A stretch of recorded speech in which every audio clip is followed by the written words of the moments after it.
El que tiene mis mandamientos y los guarda es el que me ama, y el que me ama será amado por mi Padre, y yo lo amaré y me manifestaré a él.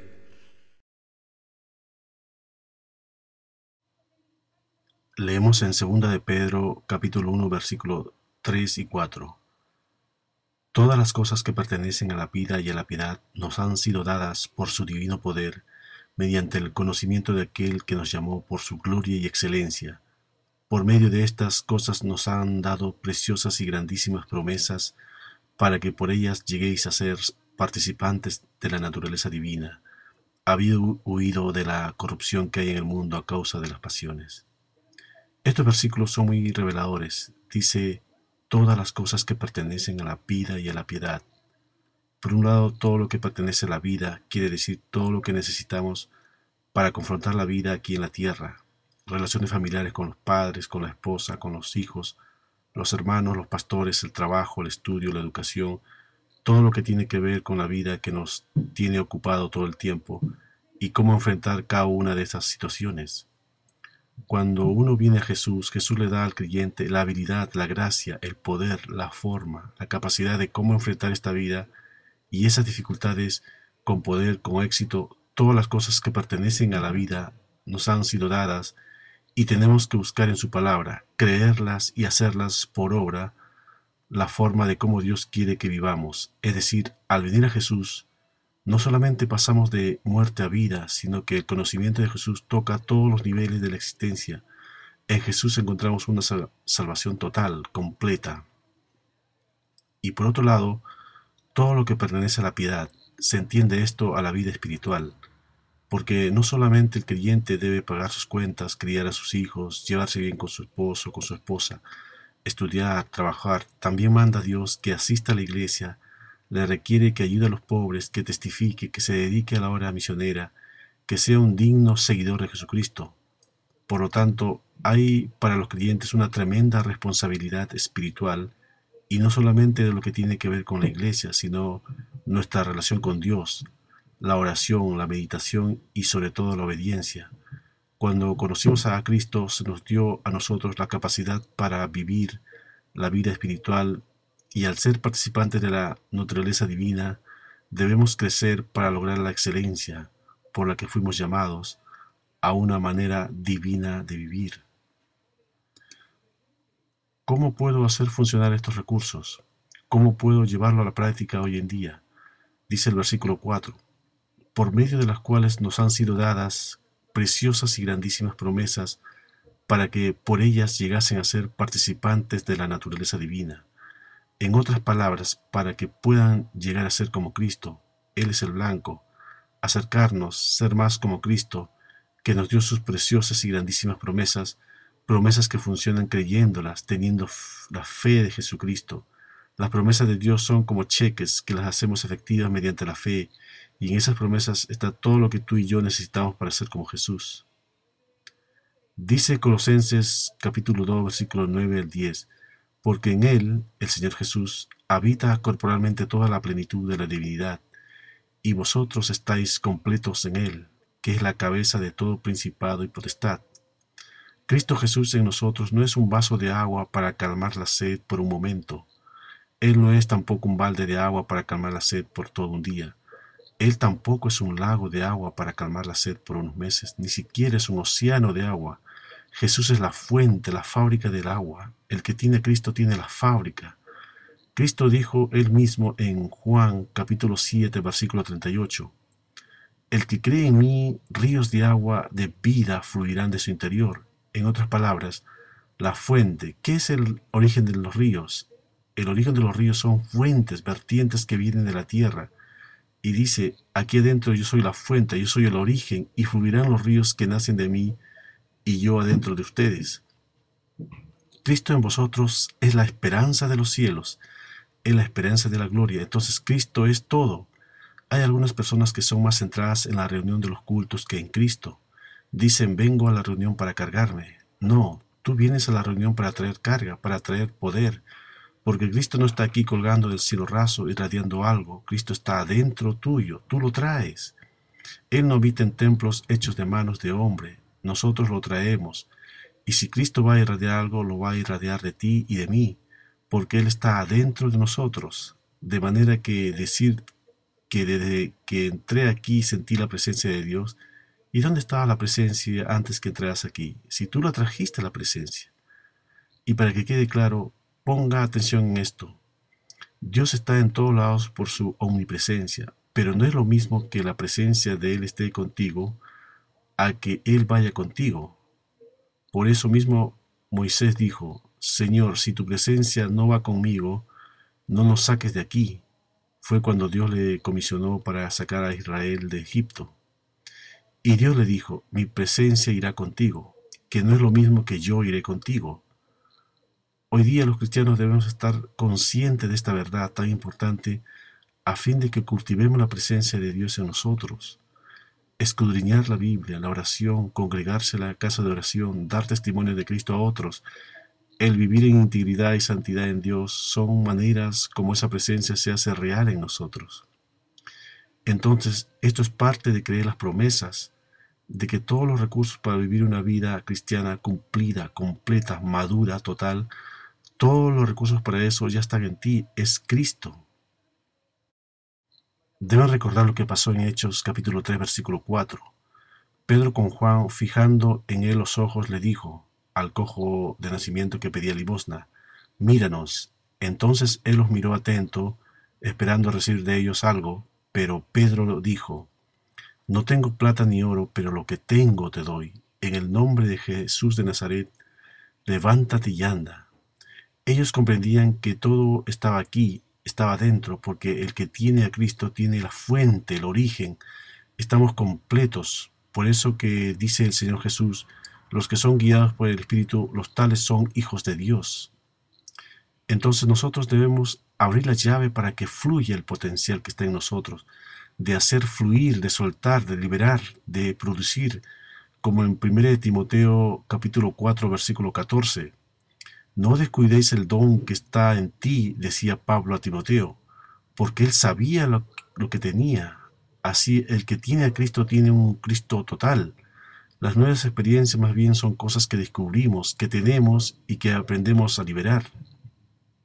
Debemos saber la herencia que tenemos, dijo Pablo en Efesios capítulo 1, versículo 18, que Él, Dios, alumbre los ojos de nuestro entendimiento para que sepáis cuál es la esperanza que Él os ha llamado, cuáles son las riquezas de la gloria de su herencia en los santos y cuál la extraordinaria grandeza de su poder para con nosotros, los que creemos según la acción de su fuerza poderosa. Tenemos que realizarlo y comenzarlo a vivir, y eso trae una revolución en la vida, de cambiar la actitud de mendigo a uno que es una fuente que salta para vida eterna. Jesús dijo a la samaritana en Juan capítulo 4, versículo 13, cualquiera que bebe del agua de este pozo volverá a tener sed. El que bebe del agua que yo le daré no tendrá sed jamás, sino el agua que yo le daré será en él una fuente de agua que salte para vida eterna. Otra cosa que notamos en las Escrituras en forma muy clara es la enseñanza simbólica del Antiguo al Nuevo Testamento, de lo que explico a continuación. El Antiguo Testamento habla siempre de unción, de ungir. Ungir da la idea de tomar un cuerno con aceite y derramarlo encima. Ungir es cubrir, es algo que viene de afuera. Y circunstancial, porque la unción duraba poco tiempo. Algunos creen, según la tradición, que la unción era hecho con un aceite perfumado y la unción duraba mientras duraba el perfume. Y cada vez que el sacerdote iba a actuar, lo ungían nuevamente y había que ungir cada vez los objetos porque era circunstancial, era por poco tiempo. Cuando llegamos al Nuevo Testamento, cesa la palabra unción y comienza la palabra llenos del Espíritu Santo. No más ungidos. La única vez que se usa esta palabra unción es en 1 de Juan capítulo 2 versículo 27, que dice, pero la unción que vosotros recibisteis de Él permanece en vosotros, y no tenéis necesidad de que nadie os enseñe, así como la unción misma os enseña todas las cosas, y es verdadera y no es mentira, según ella os ha enseñado, permaneced en Él. Las experiencias espirituales eran como visitaciones de Dios en el nuevo pacto. Jesús no viene para visitarnos, viene con todas las maletas para quedarse, para vivir, para estar en nosotros para siempre. Por eso que Jesucristo dice en forma muy clara, el que beba del agua que yo le daré no tendrá sed jamás, que va a permanecer para siempre. Por eso en el Nuevo Testamento se usa la palabra llenos del Espíritu Santo, ya no tanto ungidos, sino que llenos. Así que está todo potencialmente en nosotros. Ahora, ¿cómo hacemos para que eso que tenemos funcione? Eso es lo que nos dice el versículo 4, que en Él nos ha dado preciosas y grandísimas promesas. Pero muchos no lo entienden y se ponen a orar a Dios que les dé amor para amar a alguien difícil, que les llene de amor. Pero mire lo que dice Romanos capítulo 5, versículo 5. Y la esperanza no avergüenza, porque el amor de Dios ha sido derramado en nuestros corazones por el Espíritu Santo que nos fue dado. El amor de Dios lo tenemos todos los que hemos recibido el Espíritu Santo, porque el fruto del Espíritu Santo es amor, y muchos están buscando lo que el Señor ya nos ha dado. Más bien debes preguntarte si tienes a Cristo o no lo tienes, o lo tienes intelectualmente, o repites lo que el pastor dice, Cristo está en mi corazón, o es una realidad. Abre la Biblia para hacer lo que Pablo dice en 2 de Corintios capítulo 13, versículo 5. Examinaos a vosotros mismos para ver si estáis en la fe. Probaos a vosotros mismos, o no os conocéis a vosotros mismos. ¿No sabéis que Jesucristo está en vosotros? A menos que estéis reprobados. No es una religión la que tenemos, no es un sistema teológico al que nos adherimos, es una vivencia. Es Cristo en nosotros, es vivir a Él, en Él, con Él, es la vida de Cristo en nosotros. Lo que sucede es que muchas veces el problema más grave de los creyentes es no creer. Pregunto, ¿qué es lo que nos hace creyentes? El creer. Y si no creemos, ¿qué clase de creyentes somos? Ahora preguntémonos, ¿qué es la Biblia? La Biblia es algo así como un inventario de lo que es Cristo en nosotros. Cristo es una persona viva, no lo confunda Cristo con la Biblia. La Biblia habla de Cristo, pero Cristo es una persona viva y real. Y este bendito libro nos dice todo lo que es Jesús. Lo dice todo. Por eso es importantísimo leerlo, para ser llenos del conocimiento y descubrir las promesas, como recién leímos lo que dice en Romanos, que nos dice que tenemos el amor de Dios dentro de nosotros. Entonces lo que tenemos que hacer es ponerlo en práctica. Invitemos a aquella persona que no nos agrada tanto a nuestra casa o a una conversación. Probemos que tenemos el amor. Comencemos a darle desafíos al amor, oportunidades, porque la vida del creyente es una vida de fe. El justo vivirá por la fe. En la Biblia se encuentra el testamento que Dios nos dejó. ¿Y qué es un testamento? Un testamento es el escrito que dice todas las cosas que el testador, el difunto, deja cuando se muere. Luego al que le llegó el testamento lo lee y pide lo que le dejó. Cuidado con estudiar el testamento sin experimentar y gozar las cosas que Jesús nos da en el testamento. La Biblia es el manual del ser humano. Es como cuando te viene el manual cuando compras una computadora, por ejemplo, y que muchas veces el comprador no lee el manual, o si lo lee poco o casi nada, y muchos lo utilizan solo para escribir cartas o cosas simples, pero en realidad es una potente herramienta para quien lo sabe usar. Quien ha leído el manual y ve todo lo que la computadora sabe hacer, si no es como tener un tractor grandote para cortar el pasto de tu jardincito. Es así, hermanos. Cristo en muchos creyentes, cuando en Cristo estamos completos. Ahora, una vez que leemos el manual, luego tenemos que ver qué es lo que la computadora puede hacer. Tenemos que experimentar, practicar. Hay muchos que leen el manual, hacen estudio bíblico como un fin en sí mismo, para llenar el conocimiento, pero no ven lo que la computadora puede hacer. Jesús no dijo, vayan y hagan solo estudios bíblicos. No, esto no es solo para estudiarlo, es para leerlo y apropiarlo. Tampoco dijo, estas cosas fueron escritas para que solo hagáis estudios bíblicos. ¿Dijo así? No.